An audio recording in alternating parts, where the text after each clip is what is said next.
ঠিক মেয়েদের সামনেও আপনার কোমল থাকতে হবে। বেশি হার্ড হতে যাবেন শেষ।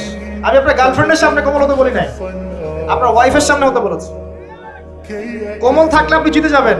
দেখবেন দুনিয়ার চিল্লাফাল্লা করছে আপনার বাসায়, আপনি চুপচাপ আছেন পাহাড়ের মতো, কোমল আছেন। 5 মিনিট পর দেখবেন নিজেই ঠান্ডা হয়ে এসে বলছে আচ্ছা সরি, ভুল হয়ে গেছে। আর যদি আপনি চিল্লাফাল্লার কাউন্টার দিতে চান, তাহলে দেখবেন সুটকেস গোছানো শেষ, বাবার বাড়ি চলে গেছে। ডিল করা খুব ডিফিকাল্ট। এখানে আপনাকে খুবই সবরের পরিচয় দিতে হবে, আপনাদের বোঝাতে হবে। আর আমরা মা বোনদের রিকোয়েস্ট করবো, 4টা মূলনীতি মেনে কাপড় চোপড় করবেন।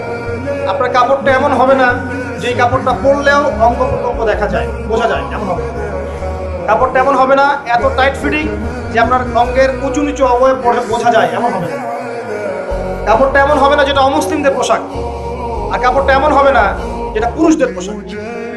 এই মূলনীতিগুলো মেনটেন করে কাপড় পরবেন ইনশাআল্লাহ।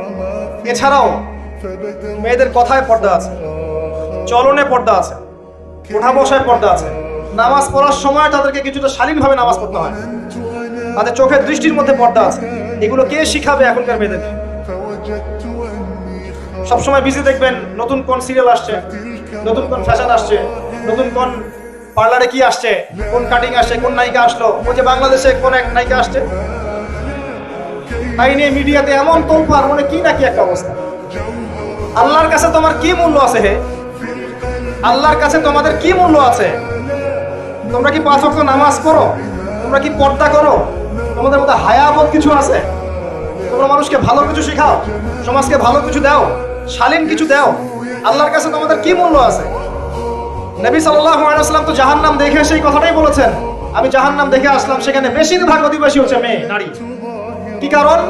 তারা এমন কাপড় চোপড় পরে বাইরে ঘুরতো যে কাপড় পরেও তারা নগ্ন থাকে। আমি কি ব্যাখ্যা করতে হবে? আপনি দেখতে পারেন না? এবং তারা স্বামীর সাথে কুফরি করত।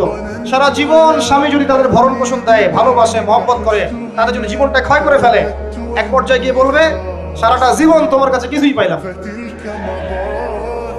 বাস্তব। এগুলোর কারণে মেয়েরা বেশি বেশি জাহান্নামে যাবে। এবং তারা মানুষ মারা গেলে মাতম করে, বুক পিঠ চাপড়ায়, এই কারণে যাবে। এবং তর্ক লাগলে অভিশাপ দেবে, সেই কারণে যাবে।